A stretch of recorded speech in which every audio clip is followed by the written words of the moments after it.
पेंगोंग झील का ये पानी जितना पारदर्शी है, चीन की नीयत में उतनी ही ज्यादा खोट है। कोई पढ़ ही नहीं सकता कि उसकी नीयत में है क्या।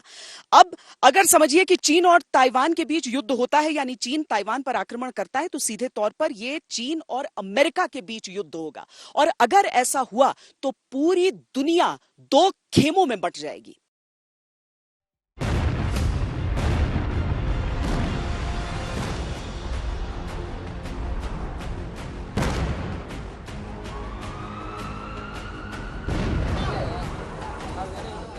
रूस यूक्रेन जंग को लेकर दुनिया पहले ही दो हिस्सों में बटी हुई है और अब चीन ताइवान तनाव ने दुनिया की ये दरार और चौड़ी कर दी है। अगर ये तनाव जंग में बदल गया तो तबाही कितनी बड़ी होगी, इसकी अभी कल्पना भी नहीं की जा सकती।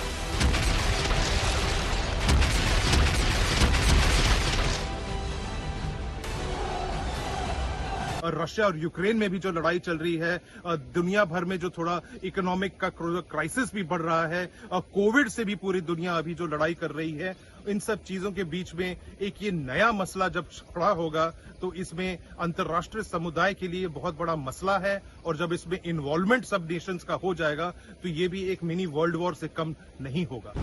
चीन अमेरिका के बीच तनातनी पहले थी। ताइवान मुद्दे पर दोनों आमने सामने आ गए। चीन को रूस ने समर्थन दे दिया है। उत्तर कोरिया ने भी चीन के साथ खड़े होने की बात कह दी है।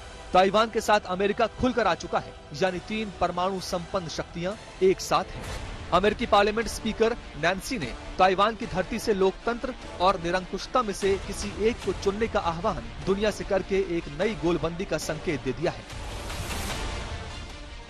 ताइवान के साथ अमेरिका ने सैन्य मदद भी शुरू कर दी है। अगर जंग हुई तो सबसे पहले कनाडा और ब्रिटेन अमेरिका के साथ आने में देर नहीं लगाएंगे। ब्रिटिश अखबार गार्जियन ने एक रिपोर्ट में दावा किया था कि नवंबर 2022 में ब्रिटिश सांसद ताइवान का दौरा कर सकते हैं। हालांकि इस रिपोर्ट पर यूके में चीनी राजदूत जेंग जेगुआंग ने कहा कि हम उम्मीद करते हैं कि ब्रिटेन ताइवान की संवेदनशीलता को कम नहीं आंकेगा और अमेरिका के नक्शे कदम पर नहीं चलेगा। चाइना में और अमेरिका में कोई डायरेक्ट कॉन्फ्लिक्ट नहीं हुआ ताइवान को लेकर, लेकिन दोनों ही देशों ने बहुत बड़े पैमाने पर अपनी फोर्सेस को डिप्लॉय किया है। अमेरिका ने 2 एयरक्राफ्ट कैरियर्स मूव कर दिए और अनेकों डिस्ट्रॉयर्स और फ्रिगेट्स और गाइडेड मिसाइल शिप को इलाके में तैनात कर दिया और कई हवाई जहाज़ों को भी अलर्ट पे कर दिया है। चाइना ने भी उसी माफिक पे बहुत बड़ा जमावड़ा किया है। इससे जो सप्लाई लाइन्स हैं उनमें डिस्ट्रप्शन होगी। बड़े पैमाने पर जो दुनिया का 50% से ज़्यादा ट्रेड उस इलाके से होकर गुजरता है। 30% दुनिया का जो कंटेनर मूवमेंट्स हैं वो ताइवान स्ट्रेट से होकर गुजरती है। ऐसे में सारी दुनिया के ऊपर इसका असर पड़ेगा।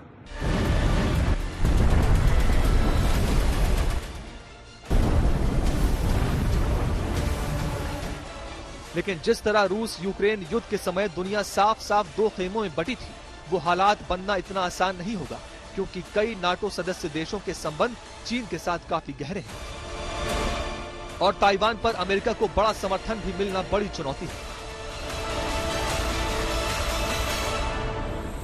ताइवान 1949 से खुद को आजाद मुल्क मानता रहा है, लेकिन अभी भी उसे देश के तौर पर मान्यता देने वाले देश काफी कम हैं।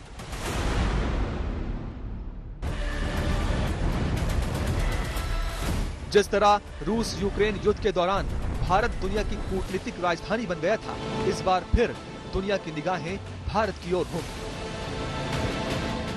रूस यूक्रेन जंग के दौरान भारत ने किसी का समर्थन नहीं बल्कि जंग का विरोध किया। चीन ताइवान जंग छिड़ी तब भारत क्या करेगा, ये बड़ा सवाल भारत के सामने भी है।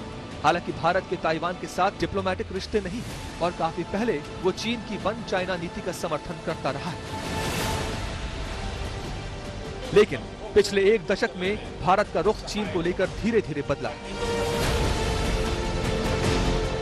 2010 में जब चीन के तत्कालीन प्रधानमंत्री वेन जियाबाओ भारत के दौरे पर आए थे, तब संयुक्त बयान में भारत ने वन चाइना पॉलिसी के समर्थन का जिक्र नहीं किया था। दूसरी ओर हाल के कुछ सालों में चीन से तनाव के चलते भारत ने ताइवान से नजदीकियां भी बढ़ाई हैं। 2020 में 20 मई को बीजेपी ने अपने 2 सांसदों मीनाक्षी लेखी और राहुल कासवान को ताइवान की राष्ट्रपति साई इंग वेन के शपथ ग्रहण समारोह में वर्चुअली जोड़ने को कहा था। डोकलाम और अब लद्दाख में चीन की खराब नीयत के चलते भारत चीन के खिलाफ अपनी नीति बदल भी सकता है। रूस यूक्रेन युद्ध में अमेरिका की तरफ से हथियारों की मदद यूक्रेन को तो बहुत की गई, लेकिन एक्टिव पार्टिसिपेशन नहीं हुआ। अमेरिका के रुख की आलोचना भी अंतर्राष्ट्रीय तौर पर काफी हुई कि क्या वो केवल एक युद्ध को भड़काना चाहता है और जब जरूरत पड़ी यूक्रेन को तब वो आगे नहीं आया।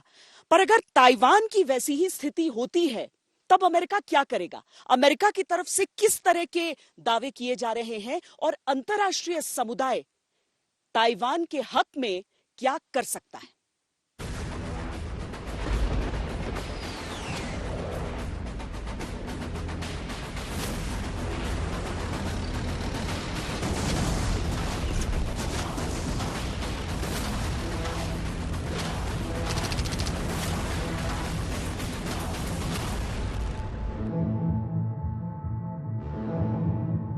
अमेरिका पर आरोप लगता है कि वो जंग के हालात बनाकर खुद किनारा कर लेता है।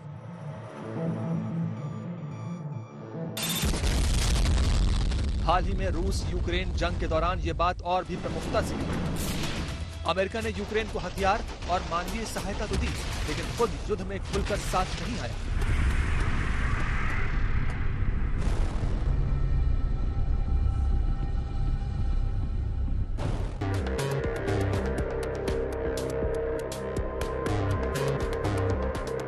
ताइवान में अमेरिकी सेनेट स्पीकर नैन्सी के दौरे के बाद से चीन ताइवान के बीच तनाव की स्थिति गंभीर बनी हुई है।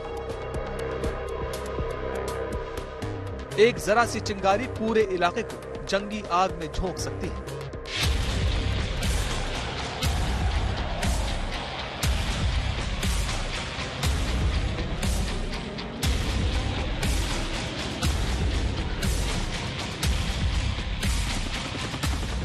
ऐसे में सवाल उठने लगे कि अगर वाकई युद्ध हुआ तो अमेरिका ताइवान की किस तरह मदद करेगा?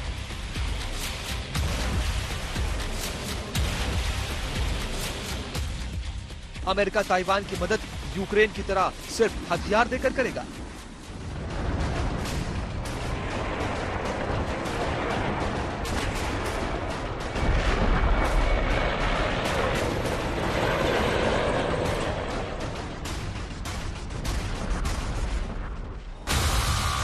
ताइवान की रक्षा के लिए अमेरिकी सेना चीन के खिलाफ उतरेगी? सांकेतिक तौर पर देखा जाए तो अमेरिका में सर्वोच्च पद पर नंबर 3 की हैसियत रखने वाली नैन्सी पेलोसी ने ताइवान का साथ देने का भरोसा खुद जाकर ताइवान की धरती से ही किया है। जबकि यूक्रेन के मामले में अमेरिका की तरफ से ऐसा कोई कदम नहीं उठाया गया था। नैन्सी ने जो ताइवान में कहा वही टोक्यो में भी दोहराया, और वो बात थी ताइवान का साथ देने की। अमेरिका चीन को इजाजत नहीं देगा कि वो ताइवान को अलग थलग करे। चीन शायद हमारी यात्रा के बहाने हमले कर रहा है। चीन ने ताइवान को विश्व समुदाय से अलग थलग करने का प्रयास किया है। विश्व स्वास्थ्य एजेंसी में भी उसकी भागीदारी रोकी।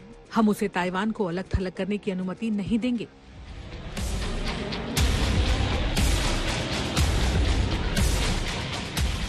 ताइवान के मामले में जो दूसरा बड़ा संकेत अमेरिका की तरफ से दिखता है वो है चीन की धमकी के साथ ही अपने युद्धपोत USS रोनाल्ड रीगन ताइवान की मदद के लिए भेजते हैं।